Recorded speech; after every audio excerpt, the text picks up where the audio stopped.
What's going on, everybody? Welcome back to a new video. So today I'm here in the Venomous room, and really it has been a while since I've done a Venomous video, and I have made some really cool changes in the room over the last 6-8 months or so, and really particularly in the last couple of months. I'm excited to show you guys.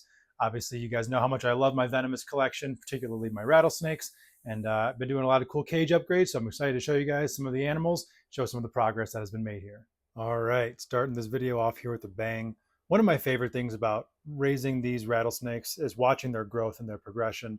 This right here is my female Organ Mountain banded rock rattlesnake. The Organ Mountains are found in Las Cruces, New Mexico, pretty close to where I live. So these animals hold a very special place in my heart.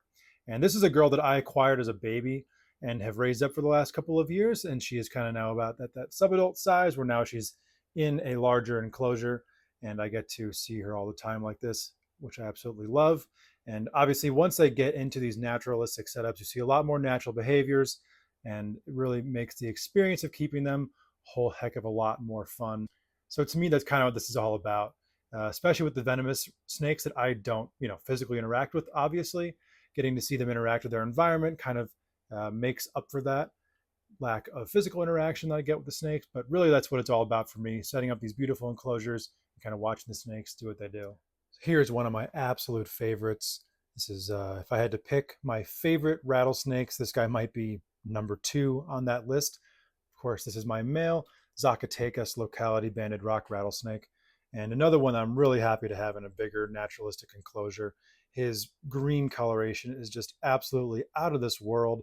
And those kind of chocolate brown bands are really cool, where obviously most banded rock rattlesnakes are black with that banding coloration.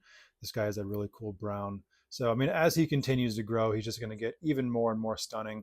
Just over 3 years old now. So getting to that kind of small adult size, he has grown very nicely for me and is just absolutely amazing and stunning. So here's another upgrade that I'm really, really excited about.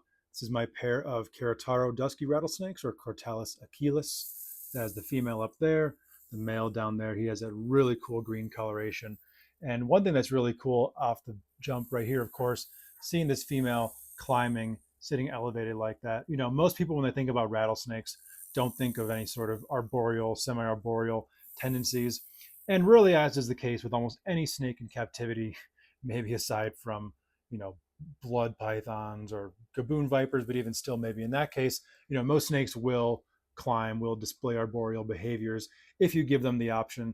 And these rattlesnakes are no exception. I mean, I've literally had some eat hanging from a branch like a green tree python. So, another reason why I love doing these naturalistic setups for them is just so that you can see those, that full range of behavior that they will experience. And honestly, to me, this makes keeping them a whole heck of a lot more fun. So here's another one of my favorites in the collection. I'm really partial to Mexican rattlesnakes, and this right here is one of the most beautiful of them. This is Crotalus Armstrong. And this is the male right here as he dips behind his rock back there.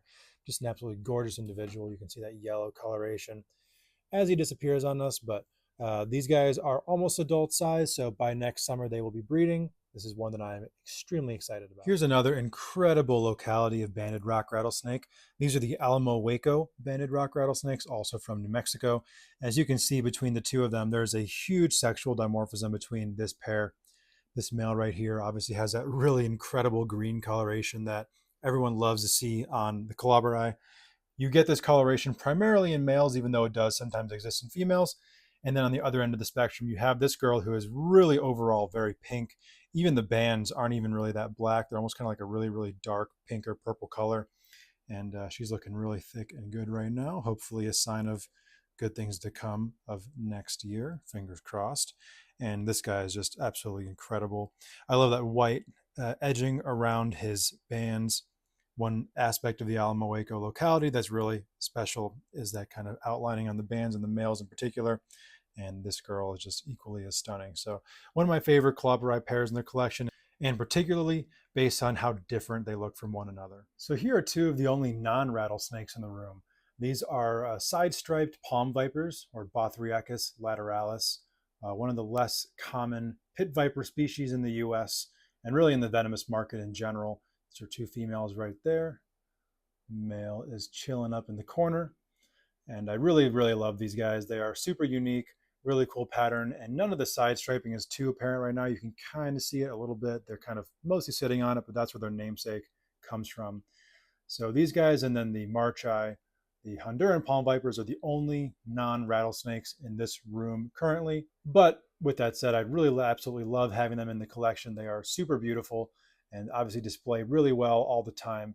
They're a species that I really am stoked to keep, and one that was I was very fortunate to be able to acquire. All right, so here's the female Crotalus Armstrong. The male dipped out on us really quickly earlier, so I'm glad that she was sitting here nice and pretty for us. Obviously, she has a little bit of stuck shed on her head, but nothing that the next shed cycle won't take care of. Definitely not worth removing her from the enclosure, restraining her, and putting her through a lot of stress to try to alleviate the situation.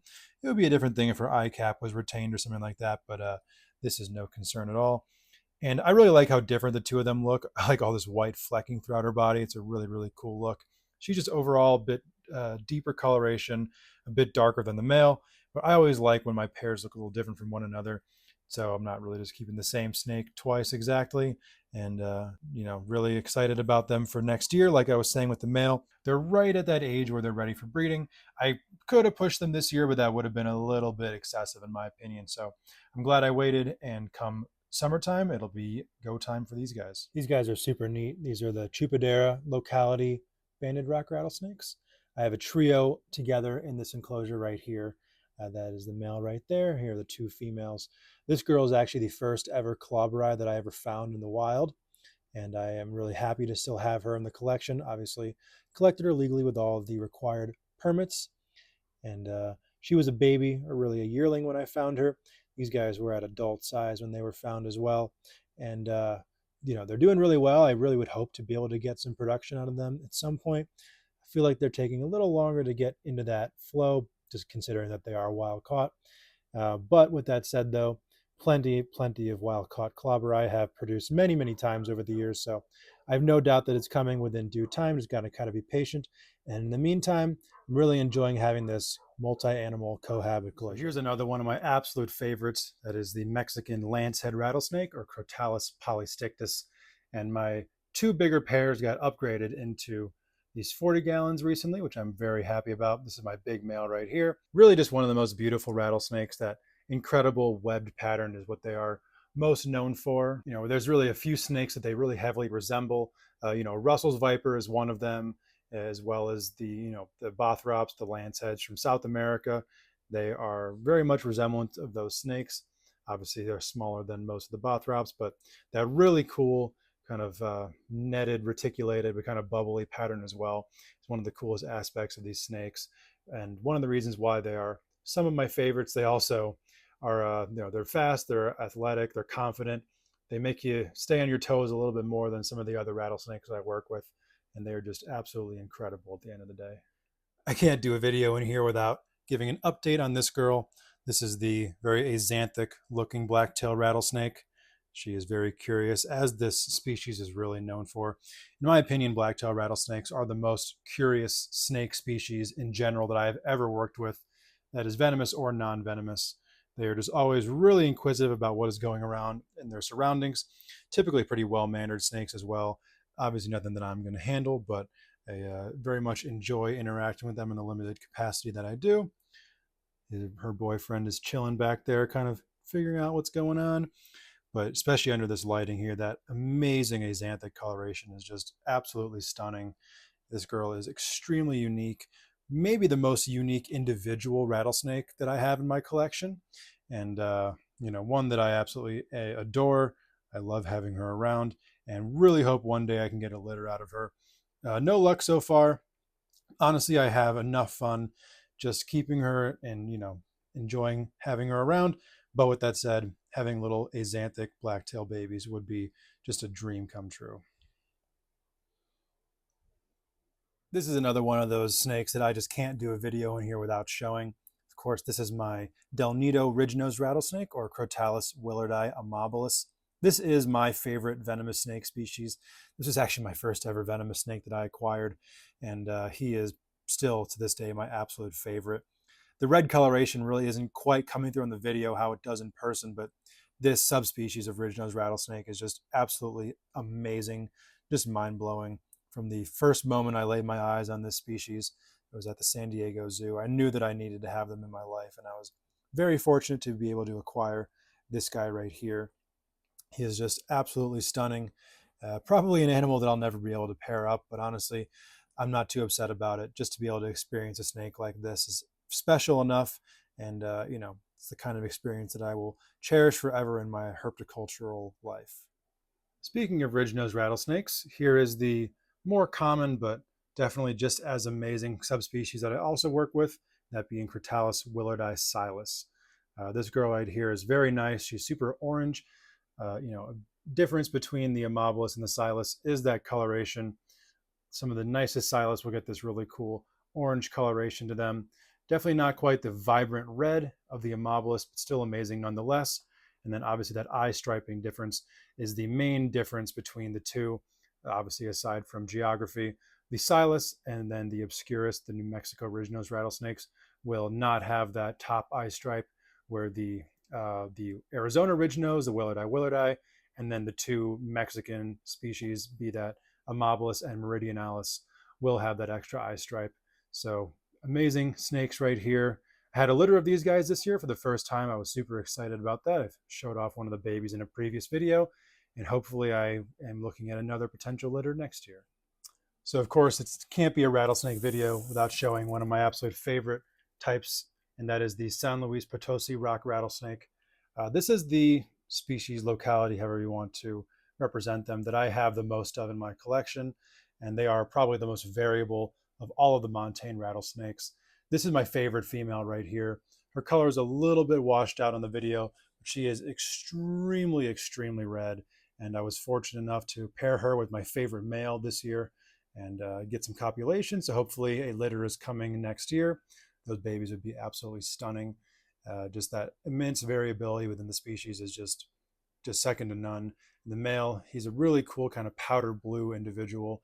And so they're very different looking, but at the same time, that's what's so cool about these animals, is that, two parents that look nothing alike can throw babies that look nothing like either of them. And I guess that's kind of the fun of the wait and see game about it. One of my favorite aspects of these rattlesnakes. Here's a male of the same locality that I've held back. And what makes him super special, as you can see, is his really cool green coloration. I can't say I've seen another individual of this locality with that same green coloration on it. So I'm really, really excited to see kind of how he continues to progress and eventually get him into breeding. This is a male, which I'm really excited about because frankly, I have more nice females than I do nice males. So he's going to jump right to the top of the list as far as priority for pairings go. He is just absolutely stunning, growing super well. He is, only about a year and a half old or so, and is already quite large. All right, ending here with a bang. One of my favorites for sure, and one of the favorites of many, many people who love venomous snakes. That, of course, is the Mangshan viper. Got this male checking me out right here. The female sitting there in the back. They're just so inquisitive. They're really amazing display snakes. Very calm individuals. When they're young, they can be pretty fiery, but once they get to adulthood, they really do calm down very, very nicely. And, like a lot of snakes do, but particularly these guys, they just get super accustomed to routine. So they know how I interact with them. They know when I'm coming into the enclosure with food, comparative to when I'm doing a water change, doing a spot clean with some tools or whatever it may be. So there's really never a point in time when they're too disturbed by my presence, which is always a good thing with venomous snakes, because as soon as they're unhappy with you being around, that's kind of a dangerous situation. And this guy right here, honestly, this is really just curious behavior. You can see the tongue flicks are slow. They're not in any sort of real order, just kind of trying to figure out what's going on around him. And of course, the female back there couldn't be bothered by this whatsoever. So one of my absolute favorite snake species in the entire world. Extremely beautiful, and of course, one of the favorite of many venomous snake aficionados. All right, everybody, thank you for tuning into that video. If you liked it, please subscribe here on the YouTube channel. Like, comment, share, do all that good stuff. Hit the notification bell. I do drop a new video every single Friday. If you want to follow me on social media, I'm on Instagram at Scrub Shepherd, Stephen Cush on Facebook. I'm also on Morph Market under Cush Reptile. There you can find some of my available animals. I also host a podcast every single Wednesday night on the Trap Talk Reptile Network called Cush's Corner. All of the links to all of that is down in the description. Again, thank you guys for checking out the video, and I'll catch you all back here next week for a new one.